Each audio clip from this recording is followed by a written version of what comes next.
আসসালামু আলাইকুম রহমতুল্লাহি ওবারকাতু টেকনিক্যাল শখ ইউটিউব চ্যানেলে আপনাদের সবাইকে স্বাগতম। প্রিয় দর্শক, আমাদের হাতে যাদের অ্যান্ড্রয়েড ফোন আছে তারা ইউটিউব চালায় না, এমন কিন্তু অনেক কম সংখ্যায় লোক আছে যাদের হাতে একটা স্মার্টফোন আছে তারা কিন্তু ইউটিউব চালায়।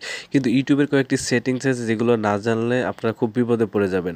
ইন্টারনেট কিনে দেন ইউটিউব চালায়, সেই ক্ষেত্রে কিন্তু আমাদের কি হয়, আমাদের মোবাইলের ডাটা খুব দ্রুত শেষ হয়ে যায়। ইউটিউবের সেটিংসগুলো কিন্তু খুবই ইম্পর্ট্যান্ট যারা ইউটিউব চালান। তো ভিডিওটি মনোযোগ সহকারে দেখবেন, আর ভিডিওটি ভালো লাগলে কিন্তু লাইক দেবেন, আর চ্যানেলে নতুন হলে সাবস্ক্রাইব করে সাথেই থাকবেন। তো কথা না বাড়িয়ে শুরু করছি মূল ভিডিও। তো প্রিয় দর্শক, ইউটিউবের এই সেটিংসগুলো, অসাধারণ সেটিংসগুলো দেখার জন্য আপনারা সোজা চলে যাবেন আপনার ফোন থেকে ইউটিউবে। নিচের দিকে আপনারা যে ইউটিউবের যে লোগোটা দেখতে পারবেন, এখানে একটা ক্লিক করবেন।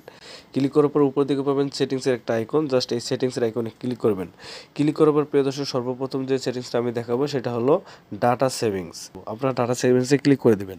ক্লিক করার পরে প্রিয় দর্শক, আপনারা দেখতে পাবেন ডাটা সেভিংস মোড। এখান থেকে যদি আপনারা এই বাটনটা অফ করা আছে যদি অন করে দেন, তাহলে কি হবে, আপনারা ইউটিউবে ভিডিও দেখবেন, দেন সেই ভিডিওতে কিন্তু এমবি অনেক কম যাবে। ঠিক আছে, তো যে এমবি শেষ হয়ে যেত, এখন কিন্তু এটা অন করে দিলে আর দ্রুত এমবি শেষ হবে না। আপনারা কিন্তু দীর্ঘদিন আপনার ইন্টারনেট চালাতে পারবেন।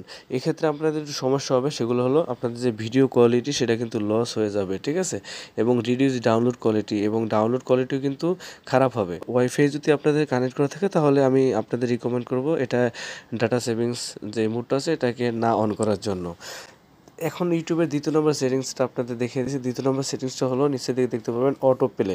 জাস্ট এই অটো প্লের এখানে একটা ক্লিক করবেন। ক্লিক করার পরে প্রিয় দর্শক, আমরা যারা ইউটিউবে ভিডিও দেখি তখন কিন্তু অটোমেটিকলি আমরা যে ভিডিওটা দেখি সেই ভিডিওটি শেষ হয়ে গেলে আরেকটা ভিডিও অটোমেটিকলি ফেলে হয়ে যায়।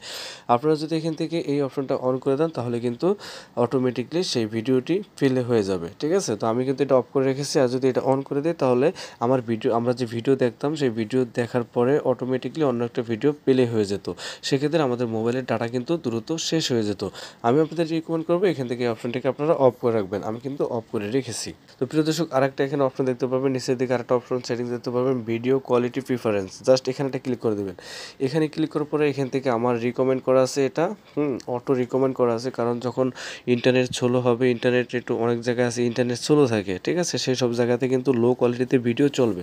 হাইয়ার পিকচার কোয়ালিটি এটা দিয়ে রাখলে কি হবে, আপনার ফুল রেজলিউশনে কিন্তু আপনারা ভিডিও দেখতে পারবেন। নিচের দিকে যেটা আছে এটা হলো ডাটা সেভার।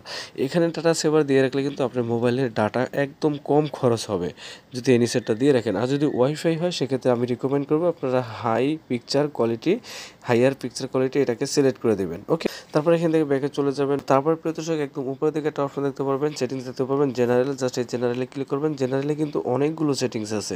সবচেয়ে ইম্পর্টেন্ট যে সেটিংস সেটা হলো এখান থেকে ডার্ক মোড। এই ডার্ক মোডটা আপনাদের ইউটিউব চ্যানেলে অন করে রাখবেন, তাহলে কী হবে, আপনার চোখের ক্ষতি কম হবে এবং আপনার যে মোবাইলের যে চার্জ দ্রুত শেষ হয়ে যেত সেটা কিন্তু শেষ হবে না। ঠিক আছে, আপনারা কিন্তু আপনার মোবাইলের চার্জ দীর্ঘ সময় ধরে রাখতে পারবেন যদি এখান থেকে আপনারা ডার্ক মোডটাকে অন করে দেন। ঠিক আছে, তো আমি আপনাদের রিকমেন্ড করবো আপনারা অবশ্যই আপনার ইউটিউবের যে ডার্ক মোডটা আছে এটাকে অন করে দেবেন। তো আপনাদের বোঝানোর জন্য আমি আপাতত এটাকে অফ করে রাখছি, কারণ আপনাদের যদি এটা বোঝাতে চাই তাহলে অবশ্যই হোয়াইট স্ক্রিন থাকতে হবে। তো এই জন্য আমি আপাতত এটাকে অফ করে রাখলাম। ইউটিউবের যে এই সেটিংসগুলো আপনাদের কাছে কেমন লাগছে অবশ্যই কমেন্ট বক্সে কমেন্ট করে জানাতে ভুলবেন না। আজকের মতো আমি বিদায় নিচ্ছি, দেখা হচ্ছে পরবর্তী ভিডিওতে। সে পর্যন্ত ভালো থাকবেন, সুস্থ থাকবেন। আল্লাহ হাফেজ, আসসালামু আলাইকুম।